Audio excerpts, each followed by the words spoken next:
একজন সাহাবীর নাম হচ্ছে খোবাইব রাদিয়াল্লাহু তাআলা আনহু। নামটা কি বলেন? খোবাইব রাদিয়াল্লাহু তাআলা আনহু ঈমান আনার পরে বিশ্বনবীকে আদাল এবং করা এই গোত্র দুইটা অত্যন্ত দুশ্মনে করে বিশ্বনবীর কাছে চিঠি পাঠালো আর বলল, আমরা ঈমান আনব, আমরা ঈমান আনার কারণে আমাদেরকে ইসলামের শিক্ষায় শিক্ষিত করার জন্য আপনার কয়েকজন সাহাবী আমাদের গোত্রে পাঠান। বিশ্বনবীকে চিঠি দিয়েছে আদাল এবং করা গোত্র যে ঈমান আনবো, এই জন্য আপনি কয়েকজন সাহাবীকে আমাদের গোত্রে পাঠান। বিশ্বনবী কোনো বর্ণনায় এসেছে 6 জন, কোনো বর্ণনায় 18 জন পর্যন্ত এসেছে। আল্লাহ পাকের নবী 6 জনকে সঙ্গী করে খুবাইব রাদিয়াল্লাহু তাআলা আনহুকে আদাল এবং করা গোত্রে পাঠালেন। ওদের গোত্রে যখনই গেলেন সাথে সাথে ওরা বাঁচাও বাঁচাও বলে চিৎকার করে মুনাফিকি নীতি শুরু করল। খোবাইব এবং 6 জন সাহাবীর ভিতরে 3 জন সাহাবীকে ওরা হত্যা করলো। 3 জনের ভিতরে 3 জন বেঁচে থাকলো।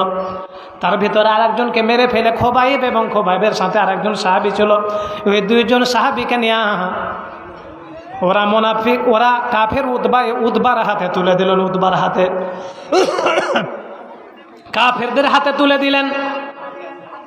খোবাইব রাদিয়াল্লাহু তাআলা আনহু কতটা ঈমানের উপরে অবিচল, মক্কায় ধরে নিয়ে গিয়া খোবাইব রাদিয়াল্লাহু তাআলা আনহুকে বন্দী করে রাখলেন। আসহাবে রাসূলের জীবন কথায় খোবাইবের জীবনীতে আমি দেখলাম খোবাইব রাদিয়াল্লাহু তাআলা আনহুকে বেঁধে ফেলা হলো, একটা ঘরের ভিতরে বন্দী করে খোবাইবকে রাখা হলো। ঘোষণা দিয়ে দেওয়া হলো তানঈম নামক গাছের তলায় কাবা শরীফ থেকে একটু দূরে খোবাইবকে গাছের সাথে ঝুলিয়ে তার একটা একটা করে মাংসকে কেটে কেটে খোবাইবকে হত্যা করা হবে। খোবাইব রাদিয়াল্লাহু তাআলা আনহু ওদের কাছে 3টা দাবি করলেন, আমাকে যখন তোমরা হত্যা করবে তার আগে একটু মিষ্টি পানি পান করতে দিও, আর আমাকে যখন হত্যা করবে তখন তার আগ মুহূর্তে তোমরা আমাকে হত্যার কথাটা জানিয়ে দিও। আর শুধু তাই নয়, আমাকে হত্যার আগে যদি কোনো গোশত খেতে দাও তাহলে আল্লাহর নামে জবেহ না করে দেবদেবীর নামে জবেহ করা পশু আমাকে খেতে দিও না, তোমরা পশুর গোশত খেতে দিও না। আমার ভাইরা, ঈমানের উপরে অবিচল কাকে বলে? খোবাইব রাদিয়াল্লাহু তাআলা আনহুকে ওরা জানালো তোমাকে হত্যা করা হবে। খোবাইব রাদিয়াল্লাহু তাআলা আনহু সামান্যতম মিষ্টি পানি পান করে খোবাইব রাদিয়াল্লাহু তাআলা আনহু ওদেরকে যখন বললেন আমাকে 2 রাকাত নামাজের সুযোগ দাও। কয় রাকাত? জোরে বলেন, কয় রাকাত?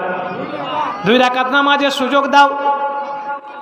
সে সময় কাফেররা পর্যন্ত 2 রাকাত নামাজের সুযোগ দিয়েছিল, কিন্তু আজকে আমরা এত নির্যাতিত, এত নিষ্পেষিত, এত নিকৃষ্ট হয়ে গিয়েছি। মানুষের পিতা দল করে, একজন ছেলের পিতা আদর্শ নাগরিক হিসাবে দেশের রাজনীতি করে, ও দেশের ওর পিতার কারণে ছেলেকে পর্যন্ত ধরে নিয়ে গিয়া 10 বছর 8 বছর ধরে আয়না ঘরে বন্দি করে রেখেছিল। ঠিক কিনা বলেন? হুজুর পানি চাইলে পেশাবের কথা বলা হয়, আজান শুনতে দেওয়া হয় না, রাত না দিন কিছুটা বুঝারও কোনো ক্ষমতা নেই। আমি তো বলি খোবাইবকে যারা হত্যা করেছে তারা তো খোবাইবকে 2 রাকাত নামাজও পড়তে দিয়েছিল, কিন্তু তোমাদের রক্ত কিসে মিশে আছে? তোমাদের জীবনটা কতটা শক্ত? তোমরা কোন মায়ের সন্তান? মানুষদেরকে এমন ঘরে বন্দি করে রাখলে যে ঘরে সকাল কখন বিকাল কখন বোঝা যায় না, কখন ইফতার করতে হয় তবুও তারা জানে না। কত বড় নিকৃষ্ট তোমরা! ঠিক কিনা বলেন? আমার ভাইয়েরা, এই অন্যায় অবিচার এত চলল।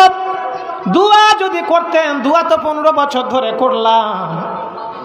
এদেশের মাটিতে আলেম ওলামা দোয়া করলো, কিন্তু 15-16 বছর ধরে কেউ তাকে নামাতে পেরেছে নাকি? বলেন, দোয়া করে। আল্লাহ বলেন দোয়া করলে হবে না, ঈমানের উপরে অবিচল থাকতে হলে তোমাকে মূর্তি পূজা যারা করে, ভাস্কর্য যারা তৈরি করে, তাদেরকে যদি এ দেশ থেকে উৎখাত করতে চাও তাহলে রক্ত ছাড়া ঈমানের উপরে অবিচল থাকা, শুধুমাত্র মসজিদে দোয়া করে নামানো যাবে না তাদেরকে। রক্ত দিল আবু সাইদ, রক্ত দিল মুগ্ধ, রক্ত দিল এদেশের মানুষেরা। এই জন্য আপনি আজকে মুখের বাক স্বাধীনতাকে ফিরিয়ে পেলেন। খোবাইব রাদিয়াল্লাহু তাআলা আনহু 2 রাকাত নামাজ শুরু করলেন। 2 রাকাত নামাজ তিনি চিন্তা করলেন আমি লম্বা লম্বা সূরা দিয়ে নামাজ আদায় করব, লম্বা সেজদা দেব, লম্বা রুকু করব। কিন্তু চিন্তা করলেন না না, এত লম্বা রুকু যদি করি, এত লম্বা সেজদা যদি দেই, তাহলে কাফেররা মনে করবে মুসলমান মৃত্যুকে ডরায়। এজন্য খোবাইব রাদিয়াল্লাহু তাআলা আনহু ছোট্ট ছোট্ট 2 রাকাত, ছোট্ট করে 2 রাকাত নামাজ আদায় করলেন।